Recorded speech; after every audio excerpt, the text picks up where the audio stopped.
Ngayon ay parang hangin na lang na naligaw. May unipormeng naging dahilan ng galit ng salita ng di na pag-isipan. Sa bawat live na puno ng init, may sugat na di na maibabalik. At ang mga nanood lang noon, di alam kung saan pupulutin ang kahapon. Oh, yun na, wala nang normal mangusin content. Mga pangako'y nawala sa hangin bigla. Oh, yun na, parang kwentong naputol sa gitna. May lungkot na iniwan sa masa. Oh, yun na, wala nang ingay na kilala. Tahimik na ang entablado ng drama. Sa dulo pala ng lahat ng sigawan, may katotohanang di matatakasan.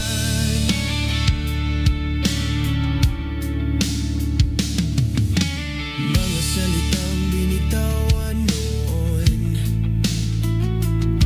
parang bato na bumalik sa kahon. Mga kaaway na pinagawa na lang, ngayon ay multo na ng nakaraan. Sa social media na parang entablado, lahat ng galit ay lumaking totoo. Pero ang mundo ay di laro lang, may hangganan ng bawat laban.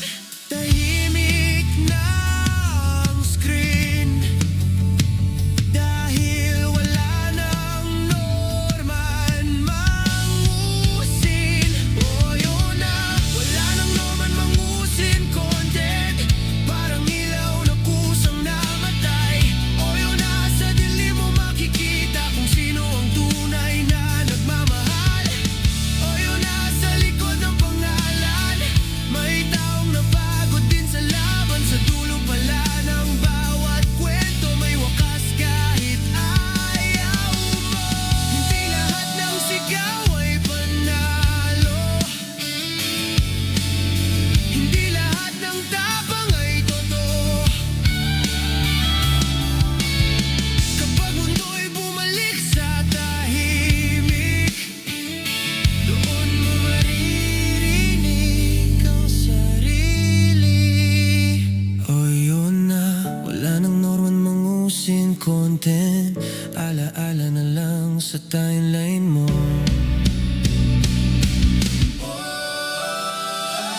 Oh, yun na, wala na norman mangusin content. Alaala na lang sa timeline mo. Oh, yun na, parang bagyong lumipas, may bakas pero wala nang unos. Oh, yun na, kung may aral mang dala, yan ay huwag kalimutan sana. Ang respeto'y di dapat nawawala, kahit sino ka pa sa mata ng madla.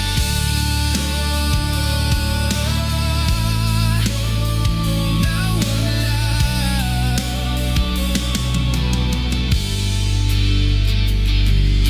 Tahimik na ang screen, dahil wala nang norman mangusin. Alright, mga ka-plastic. And this is me again, Big Sub. Right back at it again with another Norman Mangusing content. At isang dekalibre at gatas na gatas hanggang sa dugo na lumabas ang aking tatalakayin ngayong araw na ito o gabi sa inyong lugar. At ang tatalakayin po natin, mga ka-plastic, ayan, so season 5 ng kanyang teleserye, mga ka-plastic, na kung saan ay magpahanggang ngayon ay nasa Midas Hotel and Casino. Itong si Norman Mangusin, mga ka-plastic. Base sa mga post ng mga random vloggers, ay makikita po natin itong video na ito on netizens, hindi pala vlogger.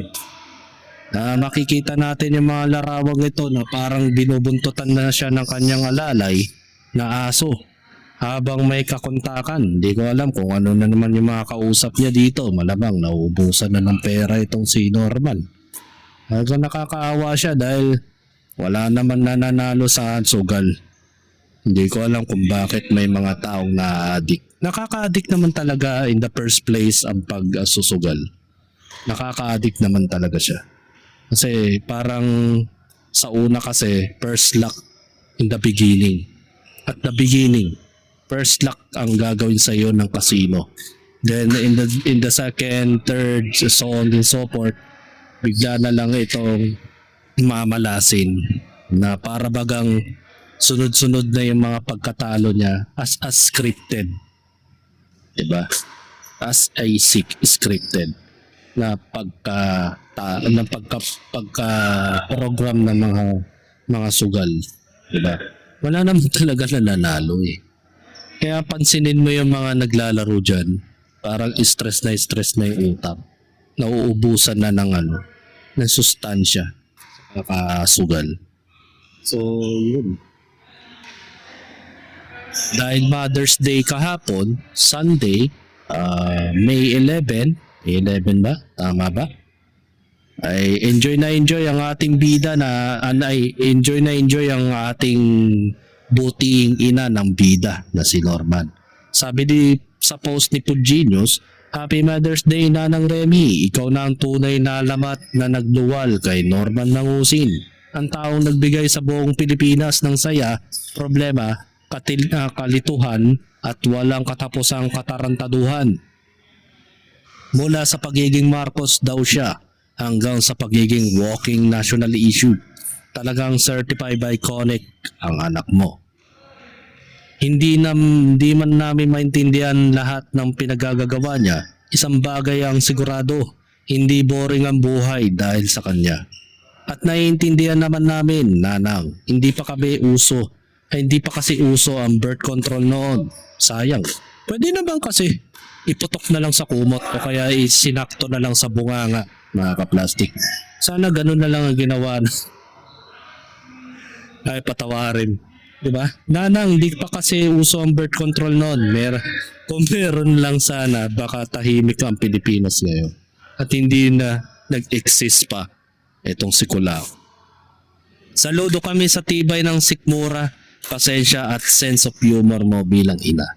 Kasi kung kami siguro nanay niyan, matagal na naming itinago ang birth certificate, report card, family picture at pati barangay clearance. Happy Mother's Day, Nanang Remy. Ikaw ang tunay na MVP ng pamilya at an official mother ng Philippine Entertainment Chaos. So ito yun. Lubang talagang mas ini-enjoy pa ni Nanay Remy ang buhay niya ngayon kumpara kay Norman na babad sa Midas Hotel and Casino. Kasama niya ang butihing asawa niya na si Caberto Antonio Mangusin na hindi daw tunay na ama ni Norman. Bagkus ang pinaglalaban ni Junggonggong Trending Pinas na ang tatay daw niya ni Norman Mangusin o Francis Leo Marcos ay si Ferdinand Marcos Sr. Nakalauna na ipinaliwanag niya si Edralyn Pacifico Marcos daw. So, hindi na niya naintindihan yung sarili niyang paliwanag. Kupal. Mabuti pa si Nanay Remy, mga kaplastik. Oh. Enjoy ang Mother's Day samantalang yung anak niya namomroblema kung paano makakatakas sa mga kaso niya.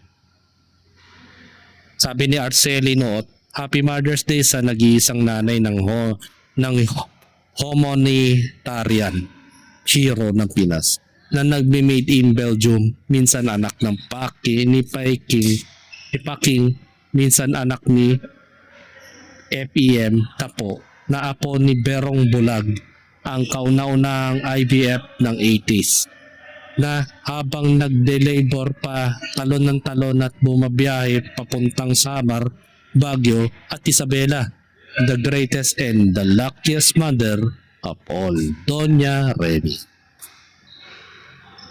Ganda ng movie theater, parang dalawang screen ay mali ang paningin pala ng dalawa. Sorry na po Nanang, Happy Mother's Day po sa inyo. Tatang, huwag niyo po iwan bukas ang pintuan lalabas ng airport. Lalabas yung aircon. May paa. Sino may kasalanan? Ako. Naalala niyo yung katagang yan, mga kaplastik? Yun yung nakakatawang kataga. So maraming Mabuti pa to mga netizens, mga kaplastik, binati si Nanay Remy ng Mother's Day. Samantala yung kanyang buting anak na pandemic hero, self-proclaimed Marcos family na si Norman Mangusin ay abalang-abala sa paglalaro sa casino. Diba? So yun ang nakakalungkot dito sa Indorotan nila lang. So update tayo kay Norman Mangusin, mga kaplastik. Sabi dito sa post ni Pugenius, mukhang nakakompute na lahat ang posible na talo pero umaasa pa rin sa last game na talaga. Basta may OFW, may rebuy, may pag-asa. Ang ganda ng kanyang mga postura. Pepet. Diba?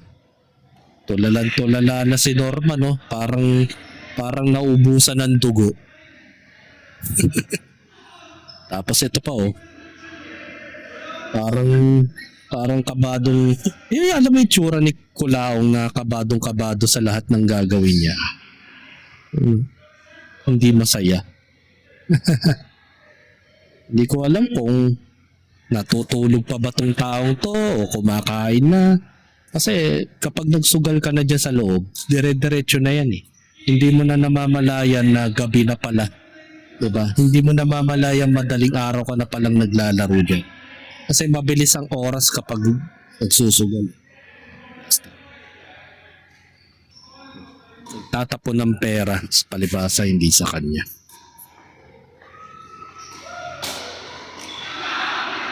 So magtungo naman tayo sa nakakamiss niyang random live stream ni Norman Mangusin patungkol kay Pugenius. So panoorin natin. Ay, makwento ko lang. Yung grupo ni Pugenius Vlog, okay na.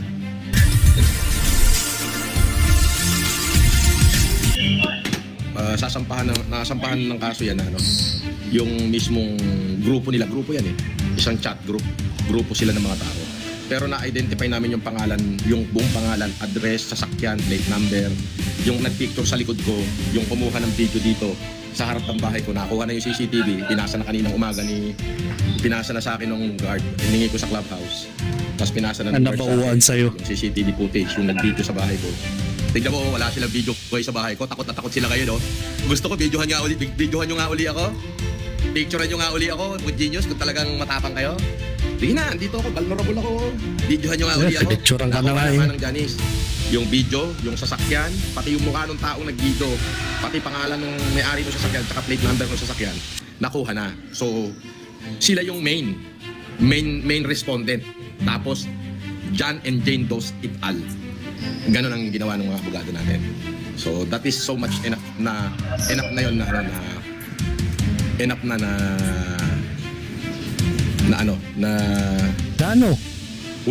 enough na words na para enough evidence, na prima facie evidence para sa conviction. Yan ang mahirap iwasan. Ito pala, nasa akin pala. Hindi alam yung mga ebidensya na yun pala nasa kanya pala. Alam mo, yan yung mga panahong nagsimula yung kanyang panaroya effect eh. Yan, pagmamanman ng mga tao sa kanya. Nakakala niya si Pugenius daw ang may gawa. Di niya alam, mga netizens yan, yung mga concerned citizens na pumapalibot sa lugar nila. Na pinipicturean siya ng palihim, di ba? Magpahanggang ngayon ginagawa, kaya nga natin alam kung nasan si Kulaong ngayon eh. Nasa Midas Hotel and Casino na siya ngayon. Na patuloy pa rin may mga nag-stolen shot sa kanya. Na kahit nagre-request siya sa office desk ng Okada Manila o office desk ng Midas Hotel and Casino, ay hindi pa rin mapipigilan na picturean siya ng mga concerned citizens. At hindi po alagad ni Pugenius yan. Mga taong concerned about sa ginagawa ni Norman Mangusin. Yung mga taong alam nilang may issue itong si Norman, kaya sa lahat ng oras minamanmanan siya. Maraming mata etong si Pugenius. Hindi yan pinag-uubligan ni Pugenius yung mga taong pumipicture sa kanya. Kumbaga, may mga tao lang talaga na mahilig lang talagang mag-update sa kalagayan ni Norman Mangusin. Kaya nalalaman natin na kaya nga maraming na-amaze na netizens eh. Ang galing ni Pugenius, no? Kahit sa magpunta, alam ni Pugenius kung nasan si Culaon. Yun ay dahil mga netizens na rin po yung pinaka-CCTV ni Pugenius.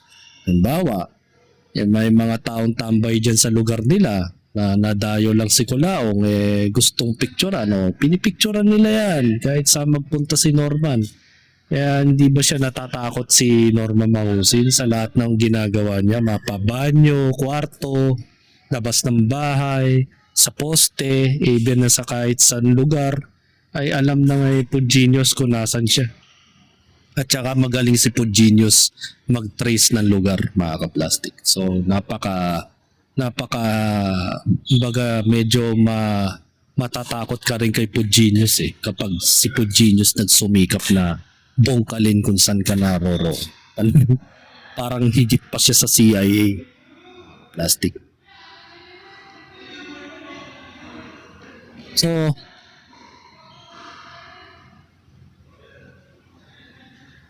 magtungo naman tayo dito sa dating ginawa yung pag-aasikaso sa mga dismissed na kaso daw ni Norman.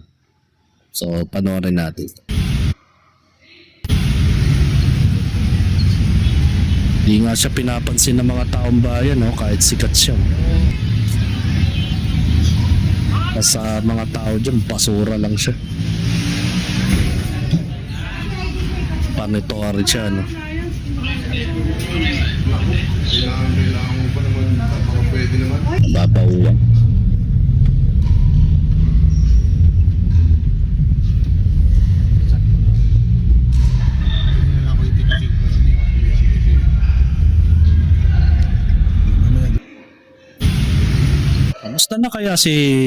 Kamusta na kaya mga kaso ni Norman ngayon? Parang hindi ko na alam kung ano update. Wala man lang nag-update ngayon kung gumugulong na ba mga kaso niya o may something na tawag dito.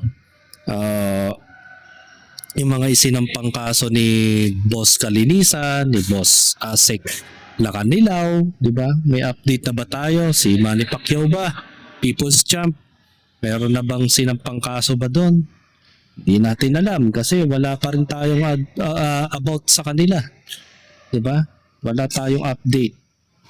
So, sa ngayon, ang may papakita ko lang sa inyo mga ka-plastic ay ang patungkol sa kalagayan ni Norman Mangusin na magpahanggang ngayon ay nasa Midas Hotel and Casino pa rin siya, nagbababad. At nag-uubos ng mga palipad sa YouTube. Mga perang nilikom niya. Sabi nga ng mga netizens, mga ka-plastic, wala na daw tayong pakialam kung saan daw dinadala ni Norman Mangusin yung mga binibigay ng mga netizens kay Norman. Maling mindset kasi yon. Kasi kahit sa mga ibang aspeto like sa reliyon, kapag tulad ng ang dating daan, mga ka-plastic, ang dating daan hindi forcibly na nangihingi ng mga abuloy sa mga hindi nila kamiyembro. Kasi alam mo kung bakit. Ayaw nila kasing mabahiran ng maruming pera na donations sa kanilang reliyon. Yun ay dahil hindi pa sila miyembro ng kanilang sekta. Kasi hindi naman nila knowing kung galing ba sa mabuti yung perang kinikita nila o galing sa maruming pera like illegal pictures o something else sa sugal, diba? Hindi sila tumatanggap ng ganon, diba? So may mga protocols o mga pananaw yung reliyon na yon. So bakit ko to ikinakabit sa issue ni Norman? Ibig ko sabihin mga ka-plastic, kung ang dating daan ay galit o hindi galit, hindi tumatanggap ng mga maruming pera galing sa mga tao na nagbibigay ng abuloy sa kanila, para sa kanilang reliyon o sekta. Ibig ko sabihin dito, kayo na alam ninyo na ginagamit ni Norman Mangusin ng malinis ninyong pera sa pagsusugal dun sa Midas Hotel and Casino ni si Norman, anong feeling ng tao na nagbigay ng palipad sa kanya na ine-expect niya na ginagamit ito sa mga humanitarian niya? Pero mabali-balita mo na nagsusugal pala itong taong to. Diba? Yan. Yan. Sipin nyo na lang mga ka-plastic kung anong feeling ng taong binibigay nyo yung malalaking halaga na pera from $200 and up kay Norman Mangusin, at malaman-laman ninyo mga ka-plastic na ganito ang ginagawa niya sa mga pera ninyo.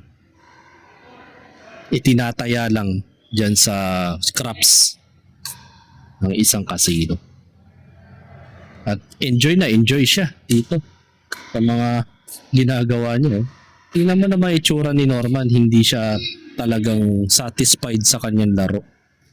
Parang kabado na siya dahil yung mga sponsor sa kanya baka nagagalit na. Baka sinasabi, "Oy Norman, lagi ka na natatalo galingan mo naman sa susunod mong laro." Sinasabon na siya ng kanyang sponsor na nagpapabulong ng sugal para sa kanya. Hindi na nga kumakain yan Tingnan mo naman kung ano yung suot niya nung huli nating nakita, yan pa rin ang suot niya hanggang ngayon. Hindi na naliligo. Baka nga yung libag niya nalilipat na dyan sa lamesa pati doon sa inuupuan niya Nakaka-plastic So ang ibig ko lang sabihin mga ka-plastic, para sa mga OFW na hanggang ngayon ay sarado ang pag-iisip, nakikiusap ako sa inyo na sana yung perang pinaghihirapan ninyo dyan sa overseas ay wag na ninyong ibigay dito sa taong ito. Nakikiusap ako. Ako na po nagsusumamo na wag na po kayong magpalipad o magbigay ng pera sa kahit sinong miyembro ni Norman Mangusin. Mga alagad ni Norman yan o siya mismo, ay wag na po kayong magbibigay kahit piso. Nakikiusap ako. Kasi nakakaawa kayo. Kayong nagpapakahirap dyan tapos napupunta lang sa ganito yung pera ninyo. Pakiusap lang. Kayo rin po ang talo rito. Kahit pasabihin ninyong pera lang yan, kinikita naman yan Madali lang naman kitain ng pera para sa inyo. Madaling kitain ng pera. Pero paano naman yung mga taong hindi biniyayaan ng magandang hanap buhay? Tapos makikita nila yung mga taong dapat bigyan talaga ng tulong ay hindi pinagkakaloob. At ang mas pinagkakaloob ninyo mga ka-plastic itong si Norman na inilulustay nila sa mga ganitong klaseng sugal na to. Hindi ba kayo naaawa sa sarili ninyo? Diba? Sana naman maawa man lang kayo kahit sa sarili ninyo. Wag na kay Norman. Diba? Tandaan ninyo mga ka-plastic, lahat ng pinaghirapan ninyo sana maging worth it naman. Kung magdodonasyon lang kayo, sana ibigay nyo na lang po talaga sa mga walang-wala. Wag kay Norman Mangusin. Kung talagang layunin niyo talaga is tumulong sa kapwa, sana bigay niyo na lang talaga sa taong mas nangangailangan. Tulad ng mga bata na gusto mag-aral ng kolehiyo, doon na lang kayo magbigay ng donasyon, di ba? Para sa mga taong naghahanap ng pera pambayad sa ospital na hindi nila mabayad-bayaran kaya na hindi nila ma-discharge yung kanilang mahal sa buhay dun sa ospital. Yun na lang, kahit doon na lang po. Para sa gayon makatulong naman kayo para sa mga taong kapuspalad talagang totoo. Diba? Hindi yung kung kani-kanino kayong magbibigay ng donasyon. So hanggang dito na lang ang maikling video ko ito para kay Norman Mangusin, and this is me again, Big Sue, lagi nagsasabi, ang mga plastic ay matagal mabulok, Tayo ng mga plastic, tayo toxic. Kaya, what's up mga ka-plastic? And this is Gambit commentary video ng video live stream. Signing out. Alright. Mga ka-plastic, kung nagustuhan nyo ang aking video, isubscribe nyo lang ang aking channel. At the same time, i-hit nyo rin ang notification bell at yung all para ma-notify kayo sa aking susunod ko pang video sa aking YouTube channel. Maraming salamat po, mga ka-plastic.